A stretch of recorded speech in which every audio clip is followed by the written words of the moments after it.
Michael, I want a divorce. What? Where is this coming from? I can't waste my life anymore. Are you serious? You tell me what I did. You can't give me children. That's why you're leaving? I deserve a family. The doctor said we still have hope. I'm done waiting. You're giving up on us? I'm choosing my future. After everything we've been through? I can't stay. You're throwing away 8 years. Goodbye, Michael. God, why me? Michael, there's something we missed. What do you mean? You're a lad. This can be treated. The woman who left him had no idea her biggest mistake had just begun. She told me in the kitchen. Not the bedroom. Not the living room. The kitchen. On a Tuesday morning while I was making tea, and she was standing by the counter with her arms folded, and the particular expression of a woman who has made a decision she has been rehearsing for long enough that she is no longer nervous about delivering it. She said the marriage was not working. I said, what specifically is not working, Adana? She said, you know what is not working, Michael? And there it was. The thing we had been not saying for 11 months. The thing that sat in the middle of our marriage like furniture nobody would acknowledge was blocking the way. The medical situation. The diagnosis I had received 14 months into our marriage from a specialist who had used language I had not been prepared for, and which had sent me home that evening quieter than Adana had ever seen me. Low sperm count, severely reduced motility. The particular clinical language for a situation that translated simply into the likelihood of fathering biological children without significant medical intervention was very low. I had told Adana that same evening. I had sat her down and told her everything the specialist said, and she had held my hand and told me we would figure it out together. She had said the right things. She had looked at me with the right expression. I had believed her. That was 13 months before the Tuesday morning in the kitchen.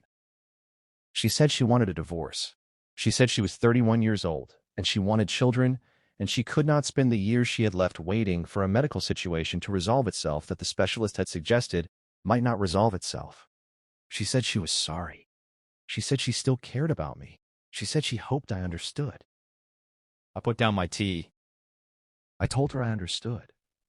I told her I would contact a lawyer. I told her I was sorry too, not for being who I was medically, but for the situation, for the gap between what she had imagined our life would be and what it had turned out to contain. She nodded. She uncrossed her arms. She looked relieved in the specific way of someone who expected more resistance and is not sure what to do with its absence. I picked up my tea and walked out of the kitchen. The divorce was handled within 4 months. Adana was not unkind about it. She was efficient, which I came to understand was its own form of cruelty, the brisk energy of someone who has already moved on internally and is just waiting for the paperwork to catch up. We divided what we had fairly. She kept the flat we had rented together. I moved into a smaller place on the other side of the city. I was 33 years old, recently divorced, medically categorized as unlikely to father children, and starting from scratch in a city where everything I saw reminded me of something I had lost. I give you these details not for sympathy, but for context, because what comes next only makes sense if you understand where I was standing when it started. 3 months after the divorce, I went back to the specialist. Not because I had hope exactly, more because I had time and I had questions, and I had arrived at the particular point of having nothing to lose that makes a person willing to try things they might otherwise dismiss. The specialist was a different one this time. I had been referred by my general practitioner to a fertility consultant at a larger hospital, a woman named Dr. Osei, who had the specific quality of someone who deals in difficult information but has not become indifferent to the people receiving it. She reviewed my previous results. She ran her own tests. She asked questions I had not been asked before about my health history and my lifestyle, and certain factors that it turned out had not been properly explored in the initial consultation. Then she told me something the first specialist had not told me. She said the situation was not as fixed as I had been led to believe. She said there were factors contributing to my results that were addressable, not guaranteed, not simple, but addressable. She said with the right intervention and some significant lifestyle changes, the picture could look considerably different within a year. I asked her what the lifestyle changes were. She told me. I went home and I made every single one of them that same evening. He was told he could not have children. His wife left because of it. And then one doctor said 4 words that changed everything. It is not fixed. Stay right here because what happens in the next 2 years will leave you completely speechless. Subscribe to Whispered Confessions right now if you are new here.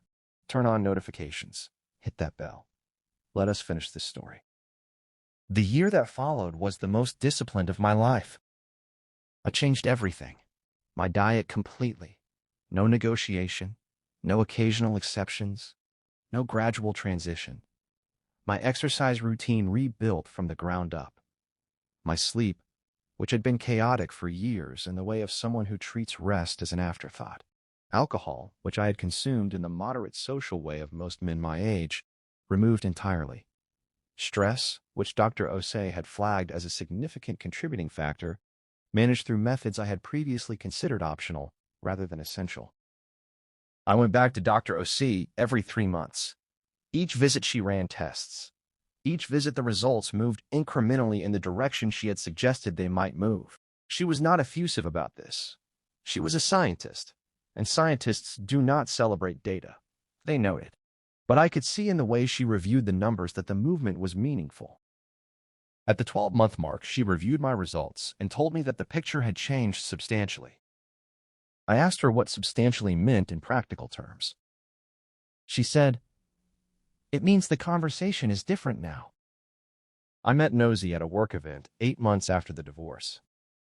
This is not a love story in the romantic sense of something beginning at a precise moment with a precise feeling. It is more honest than that. Nosy and I liked each other immediately with the uncomplicated directness of 2 adults who have both been through enough to know what they are not interested in and to recognize when something is real. She was 30 years old. She knew about the medical history because I told her on our 3rd meeting, before anything had been established between us that would make the telling complicated. I had decided after the marriage that honesty about this particular thing was not optional. That the version of me that had told Adana and trusted her word and built 13 months of hope on it had been reasonable, and the outcome did not make the honesty wrong, but that going forward, I would be clear immediately and let people make informed decisions. Ngozi listened to everything I told her. Then she said, "Have you seen a specialist recently?" I told her about Dr. Osei, about the year of changes, about the results at 12 months. She was quiet for a moment. Then she said, "So the situation is not what it was when you were married?" I said, "No, it is not." She said, "Then I think we are fine." We were fine. We were married 14 months after that conversation. A small wedding. Both of us had been through enough ceremony in our lives to prefer something genuine over something large. Our families. Close friends. An afternoon that felt like exactly what it was. 6 months after the wedding, Ngozi told me she was pregnant. I sat down on the nearest available chair. She laughed. I did not laugh for approximately 30 seconds, and then I laughed too and could not stop. The children arrived over the following 4 years with the particular speed of a life that has decided it is going to make up for lost time. First Demi. Then 14 months later, the twins, Zara and Khaled, who arrived at the same time with the chaotic energy that would define them for years. Then BC. Then finally little Emre, who completed the picture 18 months after BC, and who had his mother's eyes and my stubbornness and the specific determination of a child who arrived last and intends to make up for it. 5 children. 4 years. A house that was loud and full and entirely different from the quiet that had defined my life in the months after Adana left. I did not think about Adana often during those years. Not deliberately. She simply became one of those facts about your past that fades naturally as the present becomes sufficiently full. She existed in memory, the way early chapters exist in books you have been reading long enough. Present, part of the structure, but not where the story currently is. It was Ngozi who mentioned her first. We were at a family gathering, her family, a large and generous group who had absorbed me with the specific warmth of people who take family seriously. And one of Nozi's cousins leaned across the table and said she had seen Adana recently, at a mutual friend's dinner. She had looked well, the cousin said, but was still single. Still no children. There was a brief silence at our end of the table. Ngozi looked at me. I looked at the 5 children distributed around us in various states of eating and arguing and existing with complete indifference to the conversation their parents were having. Dami was trying to steal food from Zara's plate. Kolade was explaining something to BC with the serious authority of a child who has decided he is an expert. Little Emre was asleep in the seat beside me with the complete abandon of someone who has no concerns about the world because the world has so far given him no reason for any. I looked at all of them for a moment. Then I picked up my fork and went back to my food. People ask me sometimes what I feel about Adana, whether I am angry, whether the situation feels like justice, whether I think about her and feel something satisfying about the contrast between where she is and where I am. I tell them the truth. I do not feel angry. I have not been angry about it for a long time. Adana made a decision based on information she had at the time and on what she wanted from her life. The information turned out to be incomplete, and the decision turned out to be one she appears to be living inside without the things she left to find. That is not justice. I am not interested in justice. Justice implies I needed something from the universe to balance what happened, and I do not need that. I have Nosy. I have 5 loud, opinionated, hungry children who fill every room they enter. I have a life that is so full of the things I was told I might never have that I do not have sufficient hours in the day to spend any of them being angry about a Tuesday morning in a kitchen 11 years ago. What I feel when I think about Adana is something closer to sadness, not for myself, for her.